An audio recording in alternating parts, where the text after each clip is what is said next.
Cloudy and temperatures will drop with a high reaching 34. Tonight will be mostly cloudy and breezy with a low of 27. Tomorrow anticipate cold and breezy weather with more clouds than sunshine and a high of 32. I'm meteorologist Jason Caterina on AM 560, The Answer. Get the latest weather, traffic, and news updates online at 560theanswer.com. Now, from the Signature Bank Studios. This is Chicago's Morning Answer with Dan Proft on AM 560. The Answer.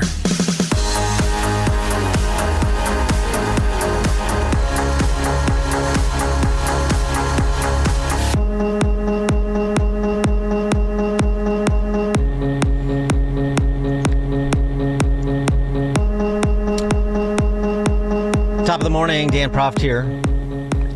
President Trump yesterday pardoned 2 turkeys, as presidents are wont to do in advance of Thanksgiving. The turkeys Trump pardoned Waddle and Gobble, which also turned out to be the nickname for J.B. Pritzker when he was at Georgetown. Trump also addressed Chicago, following in the footsteps of Transportation Secretary Sean Duffy. He specifically addressed the gruesome crimes committed against Bethany McGee on that CTA Blue Line train. Here's what he had to say. You saw all the crime that took place last night, the night before. The woman with the burning, they burned the woman. To be talking about that now, they burned this beautiful woman riding in a train. A man was arrested 72 times. 72 times, think of that. And they'll let him out again. The liberal judges will let him out again. But we're ready to go. You know, we've been moving toward Chicago. We have a governor that thinks it's wonderful that only like 7 people were killed this week. But we are moving toward doing, and we're going to, if crime gets, it's horrible what's happening in Chicago. We could make Chicago a safe city in a period of 4 weeks. In a period of 8 weeks, 9 weeks, 10 weeks, it would be totally safe. And the people of Chicago want us to go there. And if you look at the crime that's taken place in Chicago in the last 2 weeks, just take a look. It's on the front page of every newspaper. It's out of control. The mayor is incompetent, and the governor is a big fat slob. The incompetent mayor and the big fat slob. Yeah. And the big fat slob, Governor Waddle and Gobble, he had this to say. He's finally, the dogged Illinois political press corps finally caught up with him and asked him about the Safety Act. And of course, you know, he's such a reasonable person. Of course he is open to tweaking it. Of course, if there are changes that need to be, look, we do this all the time in Springfield, right? Where there are laws that have been on the books for 20 years that need tweaking because there's something that somebody missed in the original, writing of it. And so always willing to look at that. I can't speak to the specifics of that case that you're raising, but just to say, of course, and I've said this about the Safety Act before, and about really every bill that gets passed in Springfield. Sometimes bills get passed and everybody that votes for it knows that there needs to be a trailer bill or a tweak that needs to be made afterward. So I think everybody is open to listening to what changes might need to be made. So open-minded. Oh, shucks. Can't speak to the particulars of the Bethany McGee case? How is that? How is it you can't speak to the particulars of the Bethany McGee case? Where the hell have you been? Not to mention, hundreds of other cases over the last 3 years that fit the same profile. Repeat violent offender, shouldn't have been on the streets, commits another horrible crime. Somebody who was victimized by a repeat violent offender could have been prevented from being victimized if we had a criminal justice system that removed serial predators from the public, from the streets. But don't all this of course we'll look at, of course we're open to conversation. No, you're not. This is what he said February 21st of 2022 when he signed the Safety Act legislation into law. This is how he characterized people who were opposed to it, people who were raising the very concerns that materialized and then some over the last 3 years. Opponents of this law don't want any change, don't believe there is injustice in the system, and are preying upon fear of change to lie and fearmonger in defense of the status quo. Right. 100 of the state's 102 county state's attorneys, all the county sheriffs, all the law enforcement, all the sensible people who expressed concerns that, as I said, had materialized beyond even our worst fears. They are liars and fearmongers. So who's the liar now? And what is the human cost that has been imposed by J.B. Pritzker's serial lying? He also said this on that day. All Illinoisans will live in a safer and more just state with this law on the books. Has that beautiful lie been realized?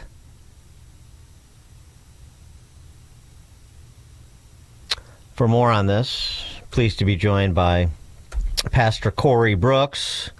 As you know, Pastor Corey is doing a walk across America. Hopefully his foot has been repaired. Gruesome. Last time we talked to him, he posted it online. I was horrified. Anyway, Pastor Corey Brooks, of course, is doing this walk across America to raise money for this massive, it's more than just a community center, a community/educational center that he's building on the South Side. He's a senior pastor at New Beginnings Church, and you probably know him most notably as the CEO of Project Hood. Corey, thanks for joining us again. Appreciate it. Hey, I'm glad to be on the show. Thanks as always. I appreciate it. Yeah, so, and I don't want to forget about this other case, too, that we talked a lot about last week. The Hatter family on the South Side, the mom and the young boy who are accosted by elementary school kids. That was, just the damage wasn't as severe, and I'm not minimizing it. But I also don't want to forget it, because watching elementary school age kids beat up a mom and her son is also shocking and disgusting. Just talk about the culture here under the incompetent mayor and the big fat slob. So we have a culture of violence. We have a culture of degradation. So much is going on in our city, and it's all because of the leadership. I'm always constantly saying that everything rises and falls on leadership. When you have poor leadership, you're going to have a poor city, and what we're experiencing from our mayor and our governor is exactly that. It's unfortunate that the citizens of Chicago and the citizens of Illinois have to continue this cycle, but it's going to continue unless we decide as people to vote them out and put people in place that are going to be accountable and who are going to do the job for us, who are going to make sure that all of our funds are not going toward illegal citizens, that making sure that when individuals do crimes, they get locked up and put away for those crimes, making sure that our schools are effective and efficient. And we need to make that happen. Well, what about with all the people that you speak with on a routine basis, and your handle, particularly on your neighborhood, the neighborhoods that you serve. Is this sort of my main qualification for being in office is that I hate Trump? Is that wearing thin at all? It is wearing thin because people are starting to see right through the rhetoric. A lot of the things that they're putting the blame on President Trump for have nothing to do with what's going on in Chicago. Every single day, we're listening to our mayor say something about racism or past injustices are the reason why we are experiencing the violence or experiencing the poverty or experiencing the budget or whatever the issue is for the day. He's always blaming it on racism and President Trump. That wears thin after so much time. People start to see right through it. And I think the citizens of Chicago are understanding that we have a very incompetent mayor who is not fit for the job. The incident outside the elementary school on the South Side, it was interesting to see one former CPS principal in particular basically said, look, here's what I would be, essentially cracking skulls where we would get a handle on this straight away. This doesn't, there's no way that you could be unaware of an environment that was present that could produce a horrific incident like that. And so that so there's something fundamentally wrong, and it's a management problem, and by extension a culture problem. So this is a police matter to some extent because people were assaulted, and those are criminal acts that were committed. But it's also a institutional issue, and I wonder what you think about what should be done with respect to how CPS operates, how these elementary schools and, frankly, obviously high schools operate. And is this a moment where you could try to push some culture change here and be real about the situation? Yeah, the CPS, especially on the south side and west side of Chicago that I know of, there is a lot of violence and a lot of bullying, and I believe that's one of the reasons why we have so many kids who are dropping out of school and wanting to quit and not wanting to participate because they don't feel safe. And there needs to be a whole cleaning of the house when it comes to CPS from the top down.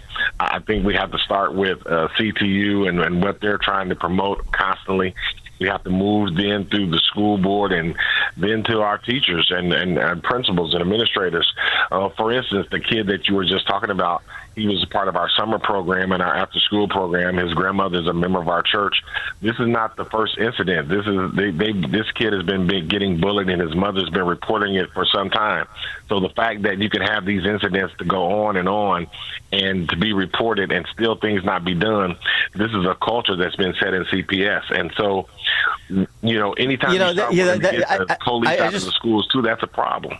So police in the school. Okay, sorry to interrupt, but I just wanted to stop there too because we just had this story out of Newport, Rhode Island too. So Tony, Newport, Rhode Island, and it was you may have seen it. I know you're ambulating around the country, but so football players taking advantage of, mistreating a person with special needs who is also like an assistant coach. He's part of the team, and yet they treated him so badly and inhumanely. 4 people have been arrested. 4 of those kids have been arrested, and they should have been. So this is in a more upscale community, generally speaking, Newport, Rhode Island, of course. So it's like there's something else going, and then it's not just the 4 kids who abused him; it's also all the other guys on the football team did nothing. And so you're talking about this 9-year-old boy that goes to that Southside Elementary School, and we heard from his mom and his dad about what you just said. He'd been bullied before. I've been trying to talk to the school. They walk the other direction when they see me coming. She said. And it's like there's something else too. Like there's the character formation that's lacking. So you're always going to have bullies. That's just the nature of life. But sure. but nobody intervenes, or nobody is on point. The adults are on point. They weren't. The football coaches clearly weren't at that high school in Newport, Rhode Island. And then the parents and the other kids too. Nobody's been taught to say you don't allow people to mistreat other people. You step in when you see that happening. You say something. That's just not present. Absolutely. One of the things that I'm seeing as I walk around the country is exactly what you're saying. We've lost a moral compass. Anytime that you can allow bullying, whether it's in the upper class or lower class, and things not be done, that means that people have lost a moral compass. And one of the reasons why I'm walking across America is because I want to bring attention and awareness to those type of situations so that people can say, hey, we have to wake up in America, and we have to realize that we have to get back to good American wholesome living. And part of that is taking responsibility for our neighbors. Part of that is loving our neighbors. Part of that is having a moral compass and being accountable.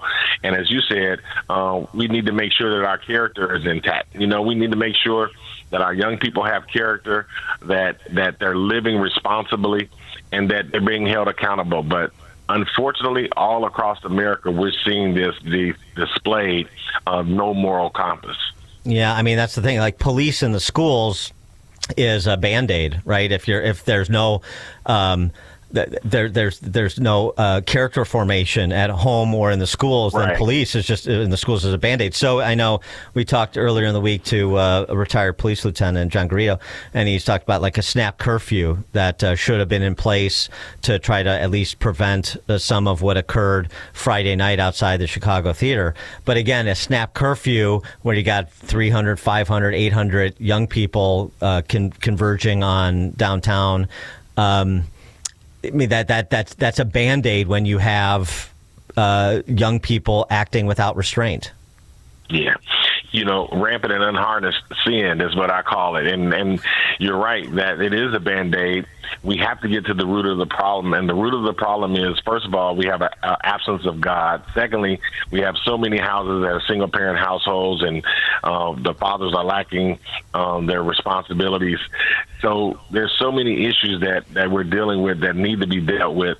And if we don't deal with them, we're going to continue to have this cycle. It's very unfortunate that, especially in urban America, that we keep seeing these issues over and over and over again, but they're a result of the same root problems that we keep talking about over and over and over. And until we do something about it, it's gonna just keep going down the same vicious road. How's that kid doing? You said he's the part of your program. And I know his mom said he's traumatized and he can't sleep and this and that. How's he doing? Do you know? Yeah, he's traumatized, can't sleep, but he's still smiling. And I was in town on this past weekend for our food giveaway, and so his father brought him by to be with his grandmother. So I was able to talk with him, give him a hug, and see him smile. But their family is doing good. Thankfully, this is one of the groups where the father is actively engaged, and that makes a difference. And unlike all those other kids, we haven't seen any of the fathers. But in this young boy's life, the father is actively engaged, and that's a good thing. Yeah. So give us a status report on your walk across America. How are your feet? Where are you at? So my feet are holding up for the time being. I'm in Raleigh, North Carolina. We're going to feed the homeless on Thursday there in Moore Square, downtown in Raleigh. We're going to pull up the big RV. We got some hot food we're going to feed. They allow the homeless in this one central square area. So we're going to be a blessing to them. But that's where I am in Raleigh, North Carolina, and headed toward Fayetteville. All right. Pastor Corey Brooks. You can follow him on X, of course, Corey B. Brooks. Project Hood, projecthood.org if you want to support Corey's effort and what he's doing on the south side of Chicago. Corey Brooks, senior pastor of New Beginnings Church of Chicago. Corey, good to have you again. Thanks for joining us. Happy Thanksgiving. Thanks as always. I appreciate it. And he joined us in the Turnkey.Pro answer line.